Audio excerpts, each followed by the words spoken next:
Tampa Bay was lightning and the Devils were thunder. Get it? Because thunder comes after lightning. Is that true? Because I just got that fact from a Disney movie. But anyway, Devils came out on the losing end in OT against the Lightning by a score of 4-3, despite putting up a good valiant effort. But it goes back to the questionable goaltending from Vitek Vanecek. We have a lot to break down in today's episode of Locked On Devils. Buckle up, everybody. You're Locked On Devils, your daily podcast on the New Jersey Devils, part of the Locked On Podcast Network, your team every day. Hi, this is Bryce Salvador, and you're Locked On Devils with Trey Matthews. Scores! Oh, Steven stepped up, nailed him. Brodor's got the puck. What a shot. The Devils win the Stanley Cup. Alrighty now, what is up, New Jersey? Welcome back to the Locked On Devils podcast here on Locked On Network. I'm your host, college hockey play-by-play announcer, Devils driver for Pucks and Pitchforks, and also part-time credential media member, Trey Matthews. Heartbreak in Tampa for the New Jersey Devils as they fell to the Lightning by a score of 4-3. And it wasn't just any ordinary loss for the Devils. This was a game in which they showed their full determination, their full heart, their full hustle. Unfortunately, they could not secure the 2 points, but at least they walk away with something. Now, before we get into today's episode discussion, first and foremost, a full disclaimer. I am still recovering from a sickness that I was dealing with earlier in the week, so my throat is not at full strength. So if at any point in the episode, if my voice starts to fade, if my voice cracks, I apologize in advance. So what are we going to be talking about in today's episode? Well, in the first segment, I will share some of my key takeaways from the game, what I noticed while I was watching on my TV, and how this game was different compared to some other losses that the Devils may have had during the course of this season. Then in the second segment, we're going to highlight a big talking point that's been the talk of the town the entirety of the season. Getting a little frustrated with repeating myself, but it all goes back to goaltending, Vitek Vanecek, because there's a huge discussion on social media as to whether or not Vitek blew the game for the Devils, because while the defense in front of him may have left him out to dry at a couple points, he still needs to make those clutch saves in order to give his team a chance. And then in the third and final segment, like I do with every post-game recap, I will compare the stats and give the Devils a letter grade. So let's start off today's episode with something a little bit different. Let's look at the line combinations that the Devils were rolling with against the Tampa Bay Lightning, a team that's kind of been a little inconsistent this year, but still they have won 2 Stanley Cups within the past few years. So it's definitely a franchise, an organization that you have to respect. But the joke going into this game was that the Devils were basically rolling with their Utica Comets line because they're missing a lot of key guys, including Jack Hughes, Andre Palat, Timo Meier. I could go on and on, but let's look at the line combination, shall we? So the top line, Eric Haula, Nico Hischier, Dawson Mercer. Second line, Tyler Toffoli, Michael McLeod, Jesper Bratt. Third line, Chris Tierney, Curtis Lazar, Alexander Holtz. Fourth line, Max Willman, Shane Bowers, Nathan Bastian. Defensive pairing, Brendan Smith. Top line defensive pairing, and Shimon Nemets. Second defensive pairing, Luke Hughes, John Marino. Third defensive pairing, Kevin Ball, Colin Miller. I think it's safe to say that I think a lot of people projected for this lineup to fail for the Devils because, let's face it, like I said, the Lightning have had their fair share of struggles this season, but you still got very good players in Steven Stamkos, who's still close to being a point-per-game player. Braden Point, he scored in this game. He's still really good. Victor Hedman, one of the best defensemen in the entire league. And then you cannot forget about Nikita Kucherov, who is currently leading the NHL in points. And then even though, once again, he hasn't been the same Vezina caliber goalie that he was a few years ago, Andrei Vasilevsky, still very good in between the pipes. So this lineup combination that the Devils were rolling with, I think it was projected in the eyes of many to fail for the Devils, because here's some of the problems that I have with it. Well, first and foremost, your fourth line consists of 2 AHL players. And then on the defensive side of things, I see what Lindy was trying to do. He was basically trying to split up his young defensemen and pair them with someone who has a little bit more experience. So Nemets with Smith, Luke with Marino, Ball with Miller. So you get that perfect balance of veteran experience and up and coming player in this league. I get what he was trying to do, and the depth for the Devils, it's pretty much non-existent. So Lindy's got to roll with what he's got, and unfortunately, he doesn't have much to work with against this, in my opinion, still a very stacked Lightning team that has a lot of veteran players, and they've been around the block before because they've won a couple Stanley Cups within the past few years. But one of my main takeaways from this game was that the Devils fought really hard, because I think it's safe to say that I think the Lightning heavily underestimated the Devils, because from the opening faceoff, I saw the Lightning basically work end to end. They were running like it was no tomorrow. They were trying to outskate the Devils. They were trying to force them into a mistake. And they did force the Devils into some odd man rush or open breakaway opportunities, but not really too many glaring mistakes on the Devils' end. The Devils really stood their ground. Now, it didn't really result in many shots on the Devils' end off the bat, but once the Devils settled on in, you started to see them play a lot more comfortable. But basically what my educated guess is that I think the Lightning saw that the Devils were shorthanded, so they probably thought that this was going to be a game in which they could just run all over the Devils, and the Devils gave them some other plans, because Lindy Ruff said going into this game is that the Devils, they got to play cohesively, they got to play together, because one mistake could snowball into many mistakes, and this game will be over before you know it. So the Devils had to find some sort of momentum, and they were able to do so when Dawson Mercer scored first, because how often do the Devils score the first goal of the game?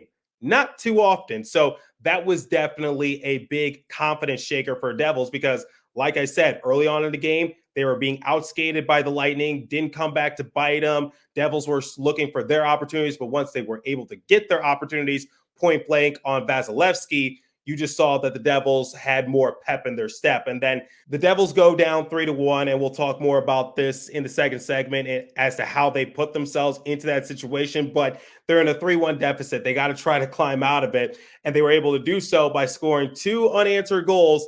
And at one point, they recaptured the lead 4-3. Unfortunately, the Lightning were very smart, and they decided to challenge the play that was originally credited to Michael McLeod. So shortly after McLeod scored his supposed goal, the Lightning were really smart, and they went to the video replay, and they had to go back a few minutes, but they saw that Tyler Toffoli was offside. So here was the official ruling, courtesy of NHL.com. They said that New Jersey's Tyler Toffoli was in an offside position prior to Shimon Nemets bring the puck back into the offensive zone. So the clock had to reset to show to 13 minutes and 56 seconds, because 6 minutes had elapsed during that span, and it was overturned. It took a while, and usually when things take a while, it's usually a good sign that the call might stand. But Connor McDavid went on to say post-game in one of his more recent media availabilities that if you have to look at everything meticulously, like frame by frame by frame, and zoom it so in to the point where it's pixelated, then just keep the call as is, because mistakes are part of the game. And maybe I'm just speaking on the behalf of Devils discourse, because this time the call didn't go into the way of the Devils, which is prone to happen more times than not. But it's just like, it's so frustrating when the Devils finally get off to that 4-3 lead. They need all the positive momentum that they can have go their way, because it's not going to be easy for them these next few games, because they got the Florida Panthers and the Boston Bruins. So it's definitely going to be an uphill battle for Devils, especially since they are shorthanded. But unfortunately, it just wasn't meant to be for the Devils. Now, in my opinion, was Tyler Toffoli offsides when Shimon Nemets had possession of the puck? I was talking about this in a private DM with Pucks and Pitchforks and all the contributors. And I said, in my opinion, I don't think there was significant evidence to overturn the call. So I thought it was going to stand as is. But unfortunately, referees saw it different, and Devils were able to force it into OT. But the one thing I will say is that it's not worst case scenario for the Devils. So when looking at the Metropolitan Division, the Devils are in the 5th position. They're tied with the Penguins with 45 points. They're 3 points behind the Islanders and the Flyers. So when looking at the out-of-town scoreboard, the Seattle Kraken, they helped out the Devils a little bit. They beat the Washington Capitals. Penguins, they lost their more recent matchup, but they were able to take it into OT. So similar to the Devils, they walk away with a point. The Islanders, talking about 3-1 deficits, they overcame a 3-1 deficit themselves, ironically, against the Toronto Maple Leafs, who are, I guess, notoriously known for in the NHL for blowing 3-1 leads, whether it's a playoff series lead or an in-game lead, wherever the case might be. They blew another one to the Islanders, and this time the Islanders ended up winning thanks to Matt Barzal. But yeah, that's a little frustrating. Flyers, they won their more recent matchup. And by the way, John Tortorella, he taking no prisoners with the media. Not a good day for credentialed podcasters, but I'll probably talk about that in a future episode. But anyway, the Metro is still very tight, and it's not worst case scenario for a Devils. So as I was watching the game and as the Devils were amounting their 3-1 comeback, I was just like, okay, this is against an Atlantic Division team. So this is against a non-divisional opponent for the Devils. So if this was against like the Islanders or the Capitals or the Penguins, I would have been like, Devils, you got to try to win this in regulation because you can't afford to give your opponent either a point or the 2 full points at the conclusion of this game. But this is not really going to come back to bite the Devils, in my opinion. It's like, they did what they had to do, which was if you can't win the game, try to take it into OT to walk away with something. So at least the Devils do get something in their valiant effort, but you really want to try to win the next couple games against the Panthers and the Bruins just so you can get like a couple extra points to work with, because you don't potentially want the Islanders and the Flyers to separate themselves a little bit, or worst case scenario, the Penguins and Capitals surpass you in the Metro as well. And now the Devils are second to last. But I think the main thing is Devils just got something out of it, and they're not taking on a divisional rival. So in my eyes, they have nothing but to gain from these next matchups against these Atlantic Division teams. So we're going to talk about Vitek Vanecek and also Michael McLeod momentarily. But before we continue, I want you guys to head over to FanDuel and make some extra money. So the NFL regular season is wrapping up, but there's still time. Get in on the action with FanDuel, America's #1 sportsbook. Right now, customers get $150 in bonus bets guaranteed when you place a $5 bet. That's $150 in bonus bets, win or lose. Live same game parlays, find bets in the new Explore tab. Make a parlay in the Parlay Hub, the best way to find popular parlays and more. So visit FanDuel.com/lockedon and make your first bet a layup. FanDuel, the official partner of the NFL. Okay, let's talk about Vitek Vanecek, because a lot of people are saying that Vitek is the main culprit as to why the Devils went down 3-1 in the first place, and hell, why they lost in OT, because he had some goals I'm sure he would have liked to have back, and the numbers show it. So according to Jase Medical of New Jersey Hockey Now, he put this out on the X app. He said, following tonight's loss, Vitek Vanecek leaps Ilya Samsonov with an NHL worst minus 13.42 goals saved above expected. So it goes to show you that while the defense in front of them might have had their issues, Vitek has to make those saves. So when we look at some of the goals that he led up, let's look at the first one that he led up to Luke Glendening, because Glendening was just right in between Brendan Smith and Luke Hughes, and he just tipped it on in, and it was tied 1-1. I even put it out on social media. I didn't know what to make of that goal. I didn't know who to blame, because on the one hand, he's right in between Luke and Brendan, and they should be smothering him a little bit, trying to negate the tip-in attempt. But at the same time, should Vitek have made that save? So I let that one pass, but the shorthanded goal, Glendening, he sniped it right past Vitek Vanecek, but it was a soft goal led up by Vitek. Now, Here's the thing. Luke Hughes took a play out of Jack's playbook, and not in a good way, because the Devils were on the power play and Luke was trying to quarterback the power play offense, and he slipped up and he lost an edge, and Glendening picked up the puck and he shot it right past Vitek. So my thing for Vitek is, like, look who just showed you up. That's not Point. That's not Stamkos. That's not Kucherov. That's not even Hedman who's shooting that puck. You're letting a guy who had 5 goals entering this matchup show you up like that, and he made it look effortless. That's unacceptable. He should have made that save.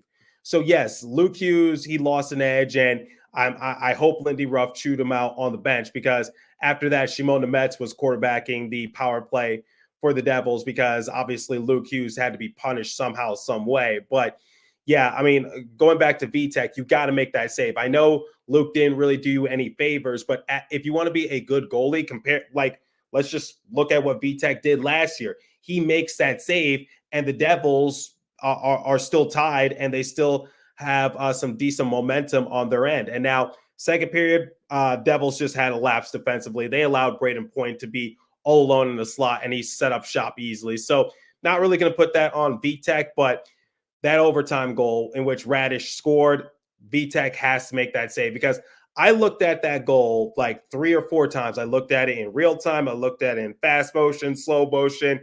I was trying to see if there was anything that I could break down or see anything that might have gotten in Vitek's way.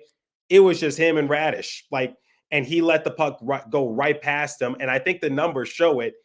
Vitek has got to make that save, because it didn't look like there was a screen set in front of Vitek.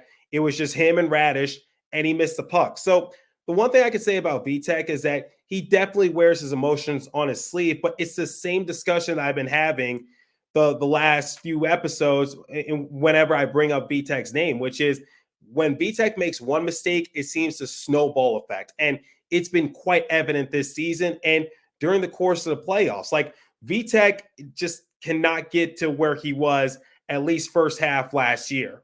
And he seems to be rather lost, and he shows no signs of improvement. It's been very inconsistent. So if I'm Tom Fitzgerald, you really got to get on the phone and see what you can get. You don't have to go after someone like John Gibson or someone of that caliber. You need to find another solid goalie. And I was talking with Jersey Joe about this in the previous episode. Maybe it could be Elvis Merzlikins, who's not really, that much of a hot commodity, but at the same time, he might be better than Vitek, and he might come at a cheap penny. I don't really know, but it's just we've gotten to a point where who do you trust in between the pipes? Are we really going to say that Nico Dawes is going to be the go-to guy for the Devils moving forward? Because it was the same thing early on in the season when people were saying it has to be Akira Schmid who the Devils entrust. And I still think Akira Schmid can be that guy. He still has a lot of things to work out, but it's just if the Devils want any chance of being a playoff team and getting back to where they were last season, it starts with goaltending, quite honestly. And yes, the defense needs to hold their end of the bargain, because they have left Vitek, Akira, Nico, whoever you want to put in between the pipes, out to dry a few times. But it's sort of like an empty feeling when you see him make those big saves, but he's unable to make those simple saves, because Glendening, once again, he has no business of just fooling Vitek in that sort of way. And Glendening was on hat trick watch after the first period. So maybe I'm missing something, but that's what I saw from my perspective, which is I think this loss does have to be put on a lot on Vitek's shoulders. I know Lindy isn't the biggest fan of blaming his goalies for the loss, but you just got to look at the replay, look at how the puck was shot and how it could have been an easy save for really any netminder out there. Now, I understand that Andrei Vasilevsky, he was also really good in between the pipes for the Lightning this game, and it was just a matter of who was going to make the mistake first. But still, it's just you got to make those crucial saves, especially if the Devils had a decent chance of winning, especially against this Lightning team, which, let's face it, that top line of Stamkos, Point, and Kucherov, it is dangerous. whoever's on the Devils top line moving forward, maybe like Timo Meyer, Jack Hughes, Jesper Bratt, I hope they amount to those guys, which is they're really effective. You can't go wrong with either player, and they bring home a couple Stanley Cups for the Devils. But I hope the Devils amount to that at some point, but that's down the line. But you get my point, which is Vitek has got to be better in between the pipes. And I think Tom Fitzgerald has got to start making some phone calls. Now, let's move on to something a little bit more positive, which was Nathan Bastian. Nathan Bastian suited up in his 200th career NHL game. He got a game-tying open breakaway goal. That was exciting to see. He got into it with rookie Gage Gonsalves a little bit, so that was pretty funny to watch. It wasn't really a fight. Bastian just wrestled Gonsalves down to the ground, and Gonsalves was just trying to assert himself. It was his NHL debut, and I guess that's sort of his welcome to the NHL, but nothing really too drastic to write home about, but still entertaining to watch. And then Michael McLeod. I'm a little confused as to why Michael McLeod wasn't credited on, I guess you could call it the Jesper Bratt goal in period 2, because the PA announcer said that it was Michael McLeod's goal because initially Jesper Bratt was the first one in the handshake line, but Bill Spaulding, Ken Danico, they were speculating, saying that might go to Michael McLeod. I thought it was going to go to Michael McLeod too. So I was just like, okay, Michael McLeod, he gets his third goal in the past 5 games, and it really shows what he's been capable of during the last week or so to begin 2024. But the NHL kept to their guns. They said, nope, that's Jesper Bratt's goal. So I'm a little confused. And remember, a little later, Michael McLeod did end up scoring again, but it was waved off due to the offsides and the challenge by the Lightning. But so Michael McLeod walked away with nothing. I felt like he was kind of robbed of a goal, not once, but twice. But it still should speak volume as to what he's capable of doing. So in the rule book, like in the official stat book, he has 4 points in his last 5 games, 2 goals, 2 assists. Michael McLeod has been the Devils' best player in the year 2024, because there's only been like a week or two to begin the new year. But anyway, what I'm just trying to say is that Michael McLeod has been really good. And I think it's safe to say that he's been a top player for the Devils during the course of the season, whether it's faceoff, scoring, setting the offensive pace, setting the defensive pace. He can really do a little bit of everything, and he's doing it at great magnitude. So he is definitely going to be a player to watch once the season ends, because he bet on himself. And right now, I'm sure he's going to be crying himself to the bank when this is all said and done. But I need to give credit to Michael McLeod. I think he's been the Devils' best player. He's been setting the pace. He's been playing aggressive. He plays the full 200 sheet of ice. I think McLeod has definitely been very entertaining to watch, and I think that's someone we need to look out for going forward. So I think Michael McLeod deserves a lot of credit for what he did in this game and what he's been doing in prior games as well. So Michael McLeod, if I did my 3 stars of the game, but I don't do it after a loss, he would definitely be one of my 3 stars, if not an honorable mention. So Michael McLeod, well done. Great work. Once again, his hard work and determination is certainly not undervalued. Now, before we wrap up today's episode, compare the stats and give the Devils a letter grade, let me tell you guys about Game Time. So I love the Game Time app because here's the thing. Last minute tickets, flash deals, zone deals, easy to find, and buy tickets for all kinds of events in your area. Views from all seats in the venue, lowest price guaranteed, event cancellation protection, job loss protection, etc. Game Time has deals on tickets right up to the start of the event, and even after the event starts. It's the go-to place to find last-minute seats. So download the Game Time app, create an account, and use the code LOCKEDON for $20 off your first purchase. Terms apply. Again, create an account and redeem code LOCKEDON for $20 off. Download Game Time today. Last-minute tickets, lowest price, guaranteed. Okay, so like I do with every post-game recap, let's compare the stats, give the Devils a letter grade, and get out of here. So shots on goal differential, 30-20 in favor of the Devils. It took them a while, but once they got into their groove, they were able to generate more shots on Vasilevsky. And I think another thing that really needs to be taken into account is that I'm not sure who acknowledged this on air. It was either Ken Danico or Bryce Salvador, but it was basically like they saw weakness in the Lightning's execution, which was if the Devils can just forecheck them a little bit more, then they can generate more shots for themselves. Just play a tad bit more aggressive. So I think this was brought up in the second period. And then that's what the Devils sort of did in period 3. It seemed like they were a lot more aggressive in the third period. They limited the shots on Vitek from the Lightning, because the Lightning only had 4 shots on Vitek. So in the first period, Lightning had 6, then they had 9, and then in the third period, they only had 4. And then